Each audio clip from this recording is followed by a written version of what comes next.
है YouTube family, कैसे हो आप सब। यार आज की वीडियो बहुत ही ज़बरदस्त होने वाली है, क्योंकि आज की वीडियो का जो टाइटल है ना वो बहुत ही ज़बरदस्त है। और शोएब चौधरी की ये वीडियो है रियल एंटरटेनमेंट से। तो पहले एक नज़र डालेंगे वीडियो के टाइटल पर और उसके बाद बिना देर के वीडियो को स्टार्ट करेंगे।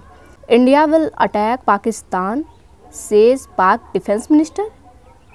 भाई ये क्या लॉजिक है?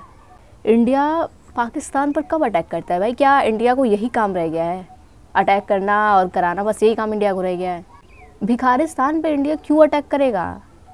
अच्छा, ये चर्चा तो बाद में कर लेंगे कि क्यों करेगा, बट पहले वीडियो देख लेते हैं। तो आइए चलिए स्टार्ट कर देते हैं वीडियो को बिना देर के हुए। इंडिया खुद इस वक्त ये अपने दौर के सबसे बुरे वक्त में से गुजर रहा है, इतने मुआशी क्राइसिस में से गुजर रहा है। पाकिस्तान की हालत तो खैर बहुत ही बुरी है, हम तो डिफ़ॉल्ट के करीब हैं। वो हमसे कदरे बेहतर है, मगर उसकी मुआशी हालत भी, जितना बड़ा वो सेटअप है, जितना बड़ा वो यूनिट है, उसके हवाले से हालत उसकी भी बहुत बुरी है। आपने ये खबर कहाँ से सुनी? मतलब हमने तो ये, हम खबर कवर करते हैं, हमने तो खबर ये सुनी है कि इंडिया दुनिया की 5वीं बड़ी इकॉनमी बन चुका है और आने वाले टाइम में 3री इकॉनमी बनने जा रहा है। हम तो ये सुन रहे हैं कि वो टेक्नोलॉजी में, IT में बहुत ग्रो कर रहा है। ये चीजें हम तो ये सुन रहे हैं, क्या हम गलत सुन रहे हैं? ये तमाम बातें जो है ये सारी मीडिया से परसीव्ड है और सच नहीं है, नहीं ऑथेंटिक मीडिया से परसीव्ड है। भाई मुझे एक चीज समझ में नहीं आता कि इनकी प्रॉब्लम है क्या। सच को ये स्वीकारना नहीं चाहते या फिर सच से ये सच को देखना ही नहीं चाहते। दोनों ही हो सकता है या फिर इन्हें जो सच है वो दिखाया नहीं जाता। और ये बात सही भी है, इनके मीडिया वाले इनको सच नहीं दिखाते। अब देखो गलत फहमी में जी रहा है बंदा, क्या ही किया जा सकता है इसके लिए। और उनका अपना मीडिया जो उनका जेन्युइन सोशल मीडिया के ऊपर उनके जो जेन्युइन एंकर्स हैं, रवीश कुमार जैसे, अभिसार शर्मा जैसे, ये सारी उनकी बातें हैं। करप्शन की इंतहा पे है इंडिया। आप ये करप्शन तो मैं एग्री करता हूँ कि हर जगह पे होगी वहाँ। आप इस चीज़ में आप उसको हवा ना बनाएं, वो करप्शन में हमसे भी बुरी हालत में है। कली कली जान दुख लख ते करोड़ वे दूर जान वाले मोहरा हुण मोड़ वे कली कली जान दुख। मुल्क की सूरत हाल पे यही मौजू लग रहा था मुझे। लेट्स सपोज मैं इधर खड़ा होकर कहता हूँ कि भाई जो आज तक पाकिस्तान में बुरा हुआ वो इंडिया ने करवाया। इससे इंडिया को नहीं करवाया, हमने खुद अपना बुरा किया है। इंडिया ने हमारे साथ कुछ नहीं किया। इंडिया ने तो हमारी कमजोरियों से फायदा उठाया। दुश्मन आपका वही होता है जो आपकी कमजोरियों से फायदा उठाए और आपको उस वक्त हिट करे जब आप कमजोर हो। ये तो फिर अक्लमंदी है ना उनकी। अगर भाई एक लाइन मुझे समझ में ही नहीं आई कि भिखारिस्तान जो है वो मजबूत था कब, कि हमारे इंडिया ने तब उस पर अटैक किया या नहीं किया। मुझे ये तो नहीं पता कि इंडिया ने कब भिखारिस्तान पर अटैक किया, लेकिन पाकिस्तान कब मजबूत था भाई, जरा मुझे बताना ये कमेंट बॉक्स में। इंडिया से बहुत से लोग, आपको बहुत से लोग वहाँ से देख रहे हैं, उनके लिए कोई मैसेज पीस का, मोहब्बत का, as a artist, as a Pakistani citizen? Humanity base होती है, मज़हब बेस नहीं होता। मज़हब का ताल्लुक़ इंसानियत से बिल्कुल अलग है। किसी भी धर्म मज़हब ने पहली बेस इंसानियत के रखी है। पर्सनल चीज़ मेरा है, पैगाम में मोहब्बत है जहाँ तक पहुँच। जी तो दोस्तों, मैं हूं शोएब चौधरी और आप देख रहे हैं मेरा और आपका YouTube channel real entertainment TV. Pakistan में इलेक्शन का टाइम बहुत नज़दीक है और पाकिस्तान के डिफेंस मिनिस्टर ख्वाजा आसिफ की तरफ से स्टेटमेंट आई है कि अगर हम इलेक्शन में सिक्योरिटी प्रोवाइड करेंगे तो पीछे से इंडिया हम पे अटैक कर देगा। इसी स्टेटमेंट के हवाले से पाकिस्तान की पब्लिक से बात करेंगे कि आखिर क्या वजह है जब भी इलेक्शन नज़दीक आते हैं। एक मिनट यार, अपने डिफेंस मिनिस्टर से पूछना कि दिवालिया के इस कैटेगरी में तुम भी तो शामिल हो ना, तो तुम्हारी समझ में और इससे ज़्यादा ऊपर क्या समझ में आएगा तुम्हें कि जब तुम कमज़ोर हो, खाने के लिए मर रहे हो, तो इंडिया तुम्हारे ऊपर अटैक करेगा। अरे इंडिया को तुम्हारी कमज़ोरी की ज़रूरत नहीं है, वो कभी भी तुम पर अटैक करके तुम्हारा सब कुछ छीन सकता है। ठीक है ना, क्लियर कर देते हैं ये बात को।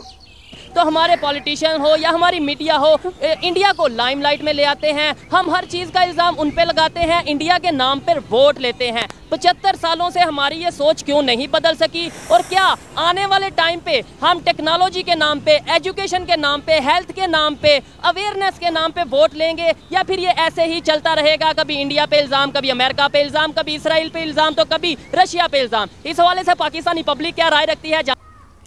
एक मिनट, ये शिक्षा और बेरोजगारी जो भी है भाई, इसके लिए तुम्हारे देश में पैसे हैं ना? नहीं, ये ऐसी बात नहीं। पैसे होते अगर मनी मुद्रा होती तो तुम इतने कर्ज में नहीं डूबे होते और तुम्हें ये दिन ही नहीं देखना पड़ता। आज खाने के लिए तो मोहताज हो ही, लेकिन इतने कर्ज लेके बैठो तो इसलिए पूछना तो बनता है। वीडियो में जो मेरी पर्सनल ओपिनियन है वो मैं आपको बताऊंगा वीडियो के लास्ट में। चलते हैं वीडियो की तरफ और मिलते हैं वीडियो के बाद। अस्सलाम वालेकुम जी। वालेकुम सलाम। आपका नाम? जी मलिक नवीद मेरा नाम है जी। क्या करते हैं आप? जी मैं एडवोकेट हूँ जी। एडवोकेट, जबरदस्त। जिस टॉपिक पे वीडियो रिकॉर्ड कर रहे हैं फिर तो आपको काफी नॉलेज होगा इस हवाले से। अभी पाकिस्तान के डिफेंस मिनिस्टर जो हैं ख्वाजा आसिफ, उनकी तरफ से स्टेटमेंट आई है कि अगर हम इलेक्शन के लिए सिक्योरिटी प्रोवाइड करते हैं तो पीछे से भारत हमला कर देगा। इस स्टेटमेंट के हवाले से आप क्या कहना चाहेंगे? देखें जी, ये टोटली रॉन्ग प्रिजम्पशंस हैं, बिल्कुल ऑल टुगेदर रॉन्ग है। ये डायरेक्ट उनका ये जो स्टेटमेंट है कंटेम्प्ट ऑफ कोर्ट के मुतरादिफ है। We are the nuclear power, we have the deterrent, और इंडिया की इतनी हिम्मत नहीं है कि हमारी चंद एक फोर्स को हम कन्वर्ट करें अगर इलेक्शन ड्यूटी के ऊपर, तो पीछे से इंडिया हम पे हमला कर दे। ये मुमकिन ही नहीं है जी। ये ख्वाजा आसिफ साहब की सब फजूलियात हैं और बिल्कुल उनके जो ये तमाम फरसूदा ख्यालात की अक्कासी करता है जी। ये हिम्मत है नहीं है ये एक अलहदा मैटर है। भाई मैं तो चौंक गई इस बात को सुन के कि इंडिया के पास हिम्मत नहीं है और गुरूर देख रहे हो, एटॉमिक पावर। भाई ये भी तुम्हारा गुरूर जो है ना सालो छीनने वाला है क्योंकि तुम्हारे यहाँ जो बैठे बैठे लोग हैं वो इस एटॉमिक पावर को ही हटाने की कोशिश अब करने में लगे हुए हैं। इसको ही बेचेंगे तभी तुम्हारे देश का खाना खर्चा चलेगा, तुम्हारे देश में थोड़ा नमक रोटी की व्यवस्था हो पाएगी, ठीक है ना। तो अब वो भी ख़त्म होने वाला है, टेंशन मत लो। फिर उसके बाद देखना एटॉमिक वार करके बैठना फिर उसके बाद, ठीक ये भी जाने वाला है, डोंट वरी, बहुत ज़्यादा दिन नहीं है। ये तो हम अगर हिस्ट्री में देखें तो बहुत सी चीज़ें सामने आती हैं, लेकिन बात ये है कि इंडिया हमला करेगा ही क्यों? अगर लेट्स सपोज अगर हमारी बुरी कंडीशन की वजह से हमला करना होता, उसने तो अभी तक जो हमारी कंडीशन है कुछ बेहतर तो नहीं है, तो वो अब कर देता। हम मकसद ये है कि हम हर चीज़ हर बात में इंडिया को क्यों ले आते हैं? इलेक्शन हो, गुरबत हो, पानी हो या कोई भी चीज़ हो, हम कहते हैं ये इंडिया ने करवाया या इंडिया कर देगा। ऐसा क्यों? ऐसे नफरतें नहीं बढ़ती? ये सिर्फ सियासतदानों के ढकोसले हैं, उनकी घड़ी हुई बात। भाई एक चीज़ सच बताऊँ ना, अगर इनका एक कान भी दर्द कर जाए तो बोलेंगे कि इंडिया ने दुखाया होगा एक बाल टूटने लगे ना, बाल अगर झड़ने लगे तो बोलेंगे इसका कारण इंडिया है क्योंकि डिप्रेशन में मुझे इंडिया ला रहा है इसलिए मेरा बाल टूट रहा है। का अगर एक रोआ दर्द करने लगे तो वो भी इंडिया ही करेगा अब आप सोच सकते हो कि इंडिया क्या है। सोते जागते इनको इंडिया ही दिखाई देता है। और पता है इनका इलेक्शन भी इसी पर होता है, यही बेस्ड होता है इनके इलेक्शन का कि इंडिया जो है हमारे ऊपर अटैक कर देगा, हम ये हो जाएंगे वो हो जाएंगे, ध्वस्त हो जाएंगे। एटॉमिक पावर भी है और इंडिया इन पर अटैक करेगा तो ध्वस्त भी हो जाएंगे। तो आप समझ सकते हो कि इनका जो मतलब चुनाव है, इनके यहाँ कोई मुद्दा हो, कुछ भी हो, बस हिंदू मुस्लिम और इंडिया के लोग इनके दुश्मन है भाई, इतना ही समझो। 75 साल हो गए हैं पाकिस्तान के जन्म को, 75 साल हो गए, 75 ईयर्स, बट चेंजिंग नाम की चीज़ नहीं है। वही सोच, वही सब कुछ, कहीं भी बदलाव नाम की चीज़ ही नहीं है बस बैठ गए हैं, डिफेंस मिनिस्टर है, वो है, सोच नाम की चीज़ ही नहीं है। देश को कैसे हैंडल करना है, क्या करना है। अरे तुम्हारे पास इतना ही होता सालों तो आज तुम ऐसे भिखारिस्तान के नाम से नहीं जाने जाते, भीख नहीं मांग रहे होते तुम, मुझे तो ऐसा ही लगता है। जो भी हो, बाकी मोहम्मद अली जिन्ना ने इनको आज़ाद करवाया था भाई, क्यों? पछता रहा होगा बेचारा, हे भगवान, ऊपर जाके सोच रहा हो कि ये मैंने क्या कर दिया, बहुत बड़ी गलती करी है भाई ज़िंदगी की। है इंडिया खुद इस वक्त ये अपने दौर के सबसे बुरे वक्त में से गुजर रहा है, इतने मुआशी क्राइसिस में से गुजर रहा है। पाकिस्तान की हालत तो खैर बहुत ही बुरी है, हम तो डिफ़ॉल्ट के करीब हैं, वो हमसे कदरे बेहतर है, मगर उसकी मुआशी हालत भी, जितना बड़ा वो सेटअप है, जितना बड़ा वो यूनिट है, उसके हवाले से हालत उसकी भी बहुत बुरी है। आपने ये खबर कहाँ से सुनी? मतलब हमने तो ये, हम खबर कवर करते हैं, हमने तो खबर ये सुनी है कि इंडिया दुनिया की 5वीं बड़ी इकॉनमी बन चुका है और आने वाले टाइम में 3री इकॉनमी बनने जा रहा है। हम तो ये सुन रहे हैं कि वो टेक्नोलॉजी में, IT में बहुत ग्रो कर रहा है। ये चीजें हम तो ये सुन रहे हैं, क्या हम गलत सुन रहे हैं? ये तमाम बातें जो है ये सारी मीडिया से परसीव्ड है और सच नहीं है, नहीं ऑथेंटिक मीडिया से परसीव्ड है ये सारी, और उनका अपना मीडिया जो उनका जेन्युइन सोशल मीडिया के ऊपर उनके जो जेन्युइन एंकर्स हैं, रवीश कुमार जैसे, अभिसार शर्मा जैसे, ये सारी उनकी बातें हैं। करप्शन की इंतहा पे है इंडिया। आप ये करप्शन तो मैं एग्री करता हूँ कि हर जगह पे होगी वहाँ। आप इस चीज़ में आप उसको हवा ना बनाएं, वो करप्शन में हमसे भी बुरी हालत में है, ये मान लेते हैं क्योंकि करप्शन मगर सिर्फ और सिर्फ वो ये है कि उनके ज़रा जो डेमोक्रेटिक इंस्टीट्यूशंस हैं वो कदरे बेहतर है हमसे।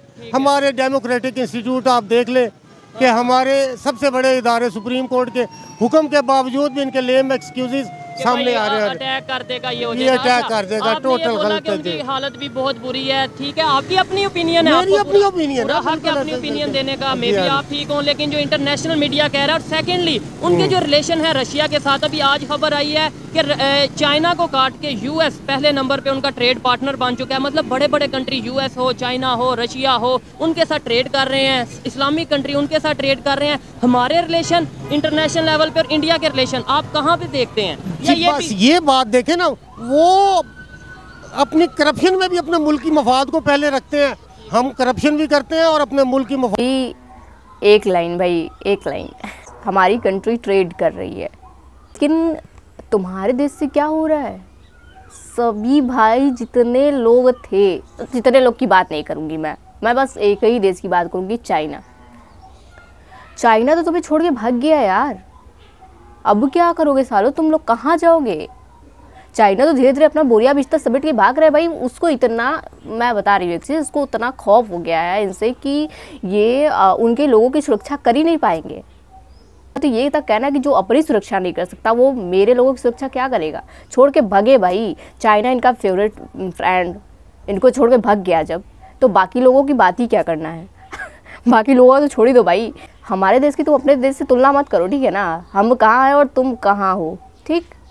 बात को अपने पसे पूछ डालते हैं हम। हमारे सारे इदारे इस वक्त अपनी बिल्कुल इस वक्त गहराई में अपनी मतलब एंड ऑफ द स्ट्रीम पे आ चुके हुए हैं। वो इनकी हालत बहुत बुरी है। अगर जल्द हमने बहैसियत कौम, बहैसियत मुल्क और इदारों को सरबराहों ने बहैसियत सरबराह इनको नहीं संभाला तो हम अपनी अगली नस्ल को ना बहुत बुरे हालात देके जाएंगे। हमारे भी जो इस टाइम हालात हैं वो सबके सामने, और आने वाले टाइम पे और अभी तो चले सांस चल रही है मेरे दोस्त। आइंदा आने वाले दिनों में सांस चलने का सवाल भी पैदा होना मुश्किल होता जा रहा है। अभी तो लाइनें लगी हैं यहाँ, वो पीछे अगर कैमरामैन दिखा सके, रोटी के लिए, राशन के लिए लाइनें लगी हैं। ईद के दिनों में लाइनें लगी हैं, तो क्या सिचुएशन होगी? सेकंडली आपने बोला कि हम अपने आप पे बेहतरी नहीं कर रहे। नो डाउट हमारा मकसद भी ये है कि भाई अपने आप को ठीक करो।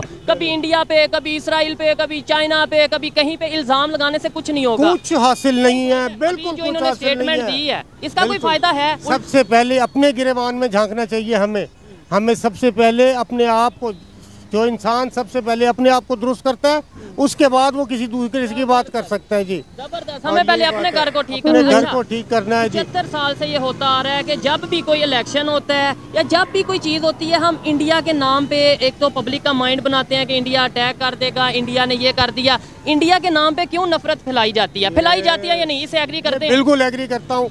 ये इदारे एक खास एटमॉस्फेयर क्रिएट करते हैं। एक पता है ना, इंडिया के नाम पे नफरत फैलाएंगे तभी वोट मिलने वाला है, वरना कोई पूछेगा तो नहीं। आपने देखा ना किस तरह से लाइन लगी हुई है, भीड़ भाड़ इकट्ठा है। और किस चीज़ के लिए भाई? खाने के लिए। खाने के लिए इतनी लंबी लाइन लगी हुई है। और बात करते क्या एटॉमिक पावर की। इनको पता है, इनके देश के मंत्रियों को सबको पता है, इनके देश के नेताओं को ये चीज़ पता है कि अगर जब तक ये पाकिस्तान और इंडिया वाला मुद्दा नहीं उखाड़ेंगे ना, इंडिया वाला, जब से ये बुलबुला नहीं फूटेगा ना, तब तक वोट नहीं मिलने वाला। लोगों को डराएंगे, धमकाएंगे कि इंडिया हमें मार डालेगा, हमें काट डालेगा। सबसे बड़ा एटॉमिक पावर भी है, घमंड इस चीज़ का भी है कि सबसे बड़ा एटॉमिक पावर है, लेकिन लूटपाट के मामले में सब खुद करके बैठे। आतंकिस्तान खुद बना के बैठे, सब कुछ खुद फैला के बैठे, पूरी रायता इनकी फैलाई हुई है। और बात करते हैं कि इंडिया हमें ये कर देगा, वो कर देगा। पता है ना, पैसा तो है नहीं, शिक्षा पे लगा नहीं सकते, कुछ कर नहीं सकते, बेरोजगारी को दूर कर नहीं सकते, दिवालिया बन के बैठे हैं आराम से। इनके नेताओं को शर्म नहीं आ रही है, उस शरीफा को शर्म नहीं आ रही है, बैठा है आराम से और कुछ भी नहीं कर रहा है यार देश के लिए। देश कहाँ जा रहा है और करेगा भी क्या? पैसे हैं नहीं, आर्मी पे पूरे पैसे आर्मी पे और बाकी आतंकिस्तान बनाने में लगे हुए हैं। तो पैसा कहाँ से आएगा और कहाँ जाएगा? इतना कर्ज लेके बैठे, पहले कर्ज भर ले, कर्ज की भरपाई कर ले या फिर खिलाई दे जनता को। तो जाएंगी किधर भाई बच के? इनका अंत बहुत बुरा है, क्लियर हो चुका है ये चीज़। अभी तो कम देख लो लाइन। अब एक भाई एक बात बताती हूँ, मैं ये नहीं चाहती, देखो मैं इतनी बुरी नहीं हूँ कि मैं ये चाहूँगी कि भिखारिस्तान जो है वो खाए बिना मर जाए यार, वहाँ के लोग, मैं ये नहीं देख सकती। खाए बिना मरना, ये भुखमरी से मरना यार बहुत बुरी चीज़ होती है। हाँ मैं ये चाहूँगी कि ये ख़त्म हो जाए आतंकिस्तान, ये मैं चाहती हूँ कि ये पूरी तरह से ध्वस्त हो जाए, ख़त्म हो जाए, एक टेंशन ख़त्म हो। सर का जंजाल है भाई ये भिखारिस्तान, रोज़ रोज़ से एक न्यूज़ निकल के आते हैं, यहाँ आतंक कर दिया, वहाँ आतंक फैला दिया, पेट में बुदबुदे उठ रहे हैं, लेकिन आतंक के मामले में एकदम दुनिया में आगे। तो मैं ये तो चाहूँगी भाई ये आतंक ख़त्म हो जाए, बट ये नहीं चाहूँगी कि ये खाए बिना मरे। माहौल को बनाते हैं, एक ओपिनियन फॉर्म करते हैं आवाम में, मेरे भाई वो एक ओपिनियन फॉर्म करते हैं जिसकी वजह से हमारी जो सादा लो अवाम है उसको फॉलो करती है। उनकी ओपिनियन की फॉलोअर्स इतनी ज़्यादा है जिसकी वजह से वो ओपिनियन क्रिएट करते हैं। इसका नुकसान पाकिस्तान को खुद है या इंडिया को है, मुझे ये बताएं। लेट्स सपोज मैं इधर खड़ा होकर कहता हूँ कि भाई जो आज तक पाकिस्तान में बुरा हुआ वो इंडिया ने करवाया, इससे इंडिया को नहीं करवाया, हमने खुद अपना बुरा किया है, इंडिया ने हमारे साथ कुछ नहीं किया। इंडिया ने तो हमारी कमजोरियों से फ़ायदा उठाया। दुश्मन आपका वही होता है जो आपकी कमजोरियों से फ़ायदा उठाए और आपको उस वक्त हिट करे जब आप कमज़ोर हो। ये तो फिर अक्लमंदी है ना उनकी, अगर लेट्स सपोज उन्होंने फायदा बिल्कुल उनके अपने इदारों की अक्लमंदी है, उनके इदारों का इसको बर वक्त अपनी पॉलिसी को इस्तेमाल करना, ये सबसे बड़ी उनकी बहादुरी है। ये सोच लास्ट में बस ये बता दें कैसे बदलेगी, मतलब 75 साल से हम नफरतें, मोस्टली कुछ लोग अच्छी बात भी करते हैं, आपने जैसे बोला कि भाई हमें किसी पे इल्ज़ाम नहीं लगाना चाहिए, और भी बहुत से लोग हैं, लेकिन जो 75 साल से हमारी गवर्नमेंट नफरतें बांटती आई है, जी इंडिया ये कर देगा वो कर देगा, आगे भी ये ऐसा ही चलेगा या सोच बदलेगी? नहीं नहीं, ये सिर्फ आप इंडिया को ब्लेम ना करें, ये इंडिया के अलावा जहाँ से भी हम अपने मफाद, अपना नाजायज़ मफाद हमने उठाना होता है ना, तो हम वक्त के वक्त अमेरिका को, रशिया को, हर यूरोपीय यूनियन को, हमने किस इदारे को बुरा नहीं कहा। हमने सिर्फ अपने नाजायज़ मफादात के असूल के लिए जिस वक्त जहाँ ज़रूरत पड़ी, अफ़गानिस्तान के जहाद की शक्ल हुई तो हमने अमेरिका को ब्लेम करना शुरू कर दिया, कुछ ना नज़र आया तो इंडिया तो हमारे पास है ही है, इल्ज़ाम लगा के हम वो सारी चीज़ें उसको कर सकते हैं। इंडिया को कोई नुकसान हुआ हमारे इल्ज़ाम लगाने से? Not at all. अमेरिका को, यूएस को कोई नुकसान हुआ हमारे इल्ज़ाम लगाने से? रशिया को कोई नुकसान? उनके मुकाबले में हमारा कद्दो-क़ामत, हमारी जो स्ट्रेंथ है वो उनके 5% पे भी नहीं है। हम मेरे दोस्त भाई तुम लगाते रहो इल्ज़ाम, मैं तो कहती ये रोको ही मत, लगाते रहो, क्योंकि जितना ही तुम इल्ज़ाम लगाते हो उतना ही हम तरक्की पर है भाई, और तुम उतने ही पीछे। तो तुम इल्ज़ाम लगाओ, हम काम करेंगे, बस हम काम करने पर विश्वास करते हो, तुम इल्ज़ाम लगाने पर विश्वास करो।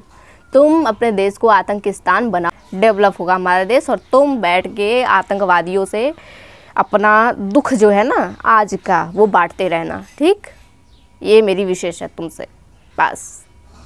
हमने सबसे पहले ये है कि हमें इस मुल्क की बका सबसे जो दरकार है, हमारे आने वाली नस्लों के लिए अगर हमने सोच के काम ना किया ना तो बड़ा बुरा वक्त आएगा। हम अपना वक्त गुजार चले, आइंदा आने वाली नस्लें मुश्किल है। लेकिन अभी 2 मिनट पहले आप ये कह रहे थे कि इंडिया में इतनी हिम्मत नहीं है कि हम पे अटैक करें ये वो, और अभी आप कह रहे हैं कि हम उनके मुकाबले में पाँचवें हिस्से में भी नहीं। भाई वो तो मैंने कहा, हमेशा लड़ाई वजूद देख के नहीं लड़ी जाती, लड़ाई जज्बा और आपकी अकल और आपकी वक्त की ज़रूरत के हिसाब से लड़ी जाती है। क्योंकि डेटरेंस की मैंने उस वक्त भी बात की कि हम एक एटॉमिक पावर है, इसमें कोई बात नहीं है, इसमें दूसरी कोई शक वाली बात नहीं है। हमारी एटॉमिक डेटरेंस है कि इतने बुरे हालात में भी अभी तक किसी किस्म की कोई ऐसी बात सामने नहीं आई जिससे ये साबित हो कि इंडिया एटॉमिक पावर है। लेकिन अफगानिस्तान से अभी भी अटैक हो रहे हैं, इस बात से एग्री करते हैं? बॉर्डर पे हम सर वो तो छोटी मोटी सी वो झड़पें होती हैं, उसको अटैक नहीं कहते, वो तो दाखिली खदशात है मेरा भाई। इतने बड़े मुल्क के लिए वो हमला किसी गिनती में नहीं शुमार होता मेरे भाई। वो ऐसे ही तुम बैठ के सोचते रहना कि ये छोटी मोटी अटैक है और तुम्हारे देश पे लुटेरे कब्जा भी कर लेंगे। तुम सोचते रहना बैठ के कि ये छोटी मोटी सी बात है और तुम्हारा देश तुम्हारे हाथ से छिन जाएगा। भिखारिस्तान जितने बचे हो तुम लोग, खाने पीने से आहत होके जितने लोग बचे हो वो भी चले जाओगे। मुझे तो बड़ा अफसोस है यार, ये भिखारिस्तान पे किसी और का कब्जा। बताओ, इससे बढ़िया तो आ जाते इंडिया के पैरों पे गिर के गिड़गिड़ा के भीख मांग लेते, तभी अच्छा होता। शायद हमारे लोगों का दिल पिघल जाता और तुम्हें भाई रिहा कर देते, तुम्हारी ज़िंदगी से सुकून से जीते। हो गया है। ये सोच मैंने और आपने बदलनी है। बहुत अच्छा लगा इनसे बात करके। देखें, कुछ बातों से मैं डिसएग्री भी करता हूँ, कुछ से एग्री करता हूँ, लेकिन उनकी ओपिनियन थी, उन्होंने दी। पर ये सोच के हमें अपनी गलतियों को ठीक करना है, अपने ऊपर फोकस करना है, बजाय किसी पर इल्ज़ाम लगाने के। यही बात मैं ये पब्लिक को कैसे समझा सकता हूँ, इन बच्चों को कैसे समझा सकता हूँ, मीडिया पे ये बात कैसे आ सकती है? सिर्फ और सिर्फ दो चीज़ें इस मुल्क और कौम के लिए सबसे वक्त की जो ज़रूरत है, एक झूठ से गुरेज करें, दूसरा ईमानदारी रखें।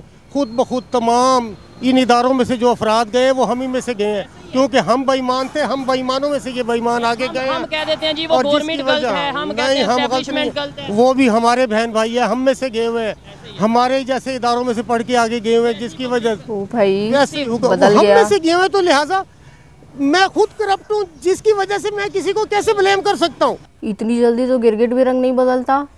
मुझे विश्वास ही नहीं हो रहा कि यही बंदा है बोल रहा है। वाह रे भिखारिस्तान वालों, तुम्हारी तो यार दांत देनी पड़ेगी। कमाल के हो तुम लोग यार, कब बदल जाते हो पता ही नहीं चलता। अभी क्या क्या बोल रहा था भाई, ये वही है ना? सबसे बड़ी बात है वो मेरे बहन भाइयों में से है। वो मेरा कोई चचा का बेटा है, मेरी खाला का बेटा है, मेरा कोई मामू का बेटा है। वो मेरे बहन भाइयों में से, मेरे रिश्तेदारों में से गए हुए हैं। जैसी मेरी तरबियत है वैसी उन बच्चों की तरबियत है। अदारों की बात करें, हम कहते हैं खामियां हैं, खामियां हैं। आपने भी बोला इंडिया साइड के जो अदारे हैं, इंडिया के जो अदारे हैं वो काफ़ी हद तक बेहतर हैं। वो कैसे बेहतर हुए? 1947 में रेलवे का सिस्टम एक था, पुलिस का सिस्टम एक था, आर्मी का सिस्टम एक था, दोनों साइड। उसकी सबसे बड़ी बात यह है कि उनकी जो डेमोक्रेसी है विदाउट एनी इंटरप्शन वो चल रही है।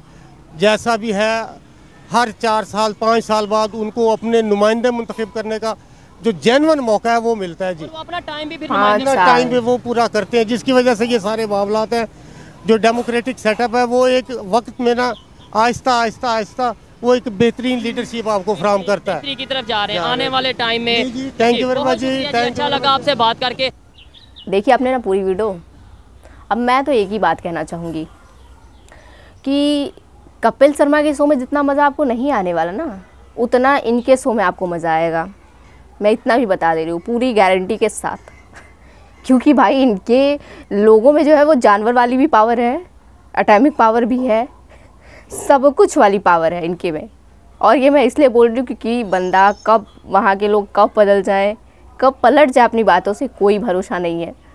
क्या बोल डाले कोई भरोसा नहीं। भाई मैं तो कहती हूँ कि ये सही है, न वहाँ के प्रधानमंत्री का कोई भरोसा, न वहाँ के लोगों का, जनता का कोई भरोसा। अब जनता को भाई क्या ही मैं बोलूँ, जनता गुहार भी लगा रही है खाने पीने की चीज़ों को लेके, हर चीज़ों को लेके, कि कुछ कह भी रही है तो वो अपने देश के लोगों, अपने देश के पीएम से नहीं, हमारे देश के पीएम से गुहार लगा रही है। भीख मांगना भी है तो हमारे देश। अब देखो यही है, वहाँ की जनता को विश्वास ही नहीं अपने प्रधानमंत्री पर। भाई कमाल की बात तो ये है कि पेट में आग लगी पड़ी है और गुहार लगाया जा रहा है हमारे देश के पीएम को।